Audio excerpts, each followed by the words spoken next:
The excitement is building in Pasadena, where the Rose Parade is now just hours away. The floats are on the move and parade watchers are camping out. The fact checkers are already having a field day over much of the president's speech tonight. Mr. Trump delivering familiar warnings about what he insists is a border crisis, but few details on how to fix it. Democrats are also digging in, refusing to fund the wall, but offering at least one solution to reopen the government. A fun visit to the Hollywood Wax Museum turned into a real-life nightmare when 10 people became trapped inside. LAPD officers say employees closed the museum on Hollywood Boulevard at midnight and apparently didn't realize that the group, including an infant, were still inside. And there you have it. Florida gets a new Republican governor and a new U.S. senator by the name of Rick Scott. Again, the balance of power stays the same in the Senate. Dems have taken the House, but we still have much more coming up because there are races in play here in California. Back to you. One of the best-known archaeological sites in the world, the tomb of King Tutankhamun, also known as King Tut, has fully reopened following a decades-long restoration project. The president was also busy on Twitter today, specifically criticizing U.S. immigration law. His tweets echo comments he made yesterday when he called on Congress to get rid of immigration judges. John Fenoglio live in the KTLA newsroom with more. John? Well, Sharon, Micah, Boeing says it's testing new software updates to prevent future crashes, but lawmakers want to know why those safety measures weren't already in place and whether pilots were adequately trained on the 737 MAX 8. People from all over the world traveled to New York City to be part of the massive New Year's celebration. But this year, the weather might intrude on all the fun. Allison Kosik joins us live.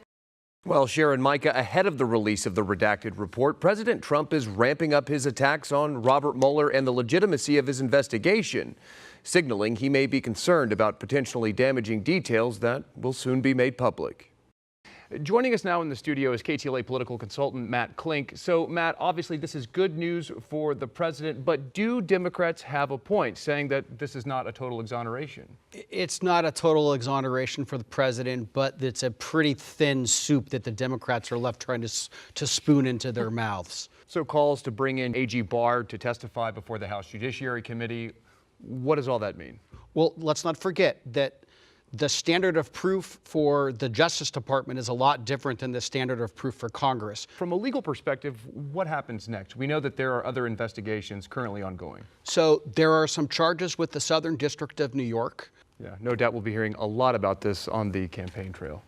LA's annual New Year's Eve bash begins in just a couple of hours, and big doesn't even begin to describe the jumbo-size animated show people will see in downtown Los Angeles tonight. The free event at Grant Park is called LA Dreams. Bottom line, this is good news for hundreds of thousands of federal employees headed back to work or awaiting paychecks. However, President Trump doesn't like losing, and tonight he's redefining victory and his expectations for a border wall. In tonight's Money Smart, if getting your finances in order isn't part of your New Year's resolution, experts say it should be. Financial planners offer this advice for those who are serious. First, put your Christmas bonus and tax refund into a savings account or emergency fund. The polls have closed on the East Coast, and we are starting to see some returns from key states like Florida, Virginia, Indiana, and West Virginia. So let's get right to it. Here's that big picture. 435 seats in the House, all in play every 2 years. Now, Republicans control the House at this moment, but Dems need to flip 23 of those seats to wrestle it away from the GOP. Now, we're going to keep an eye on all these key races nationally all night long with updates every half hour. Coming up in just a few, we're going to talk about some of these House races where we're already starting to see some returns. Attorney General William Barr's summary of the Mueller report appears to back up the president's claim that he didn't conspire with Russia. Barr also says the evidence was not sufficient to support a charge of obstruction of justice. But Democrats say they won't be satisfied until the full report is released. Good evening, I'm John Fenoglio. And I'm Lena Bovian. She was a friend of the family. Now a woman is charged with the brutal murders of an elderly couple and their son inside their Leimert Park home. Nancy Jackson could be facing the death penalty as detectives piece together what happened and why. From Hollywood to handcuffs, disgraced film producer Harvey Weinstein walks out of a New York City police station facing charges of rape and sexual assault.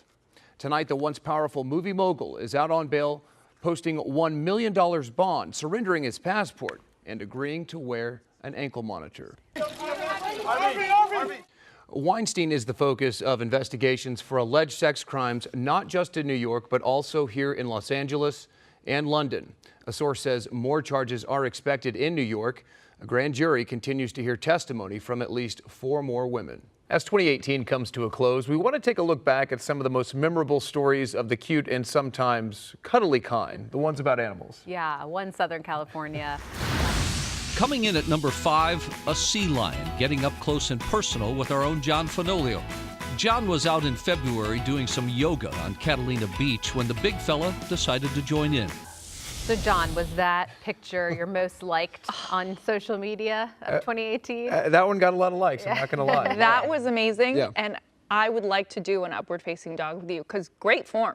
Thank you Well very much. done. I appreciate Well it. done. Not as good as the sea No, that lion was well himself, done. but thank you. And weren't you scared at some point that the sea lion was going to come over to you? Yeah, we didn't know if he was going to be aggressive or not, but you know, we kept our distance at first, and But he sensed your zen-like energy. they say animals so. sense evil, so not evil. You're not evil. Not evil. Good energy. Now John Fenoglio joins us with a look at what we're working on for the KTLA News at 10 and 11. Hey, John. Hi, Cher. Well, coming up tonight, the mother of a Southern California college student is begging for her son's release. He's been in a Japanese jail for nearly 9 months for breaking a lamp at a Tokyo bar. The latest on the bizarre circumstances that led to his arrest and confinement. Plus, police are searching for a bicyclist who assaulted an Uber driver stuck in traffic. Witnesses say he uses his bike to smash the car's windshield, then jumps on top of the vehicle, screams, and stomps on the roof before getting back on his bike and making a fast escape. And there's this, a terrifying crime caught on surveillance video. A man walking down the street is jumped and assaulted by thieves who pull his expensive winter coat right off his back. And it happens again all over 20 minutes later. We'll have those stories, breaking news, and much more tonight at 10 and 11. Hope you can join us. Cher, I'll send it back to you.